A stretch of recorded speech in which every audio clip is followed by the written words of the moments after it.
കടയിലേക്ക് ബൈക്ക് ഓടിച്ചു കയറ്റി ശേഷം കയ്യിൽ കരുതിയിരുന്ന വെട്ടുകത്തികൊണ്ട് കടയുടെ ഗ്ലാസ് പാളികൾ അടിച്ചു തകർത്തു.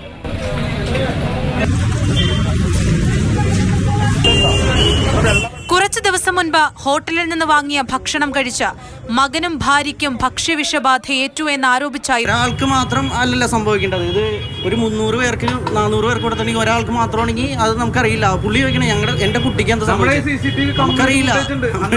അത് ഇവരെ വിളിക്കാൻ പറഞ്ഞു, മറ്റേ ഹെൽത്തുകാരെ വിളിക്കാൻ പറഞ്ഞു. അപ്പോൾ ഇവൻ പോയി സംസാരിച്ച് എന്നിട്ട് ആള് പോയി. അപ്പോഴേക്കും ഞാൻ പോലീസ് സ്റ്റേഷനിലേക്ക് ഫോൺ ചെയ്തിട്ടുണ്ടായിരുന്നു.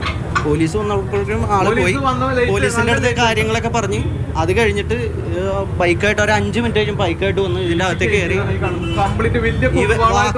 വന്നിട്ട് ഇവനെ വെട്ടാൻ നോക്കി, എന്നെ വെട്ടാൻ. വൈകുന്നേരം 5:30 മണിയോടെയാണ് ആലപ്പുഴ വലിയ ചുടുകാട് ജംഗ്ഷന് സമീപത്ത് പ്രവർത്തിക്കുന്ന അഖ്ലാൻ കുഴിമന്തി കടയ്ക്ക് നേരെ ആക്രമണം നടന്നത്.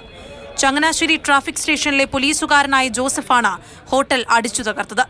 ഉദ്യോഗസ്ഥൻ മദ്യലഹരിയിലായിരുന്നുവെന്ന് ഹോട്ടൽ ജീവനക്കാർ ആരോപിച്ചു. പുള്ളി ഫസ്റ്റ് പറഞ്ഞത് ഞാൻ 2 അടിച്ചിട്ടുണ്ടെന്ന് തന്നെ ഫസ്റ്റ് പറഞ്ഞത്. 2 കഴിച്ചുകൊണ്ട് വന്നെന്ന് പറഞ്ഞു. എൻ്റെ അടുത്ത് പറഞ്ഞു എൻ്റെ കുട്ടിക്ക് വയ്യ, എൻ്റെ കുട്ടി ഹോസ്പിറ്റലാണ് എന്ന് പറഞ്ഞു. എന്താണെന്ന് ചോദിച്ചു കഴിഞ്ഞാൽ പറഞ്ഞു ഇവിടുന്ന് ഫുഡ് വാങ്ങിച്ച് കഴിച്ച് എന്നാണ് പുള്ളി പറഞ്ഞത്. കസ്റ്റഡിയിലുള്ള പ്രതിയെ വൈദ്യപരിശോധനയ്ക്ക് വിധേയനാക്കുമെന്ന് ആലപ്പുഴ സൗത്ത് പോലീസ് അറിയിച്ചു. മാതൃഭൂമി ന്യൂസ്, ആലപ്പുഴ.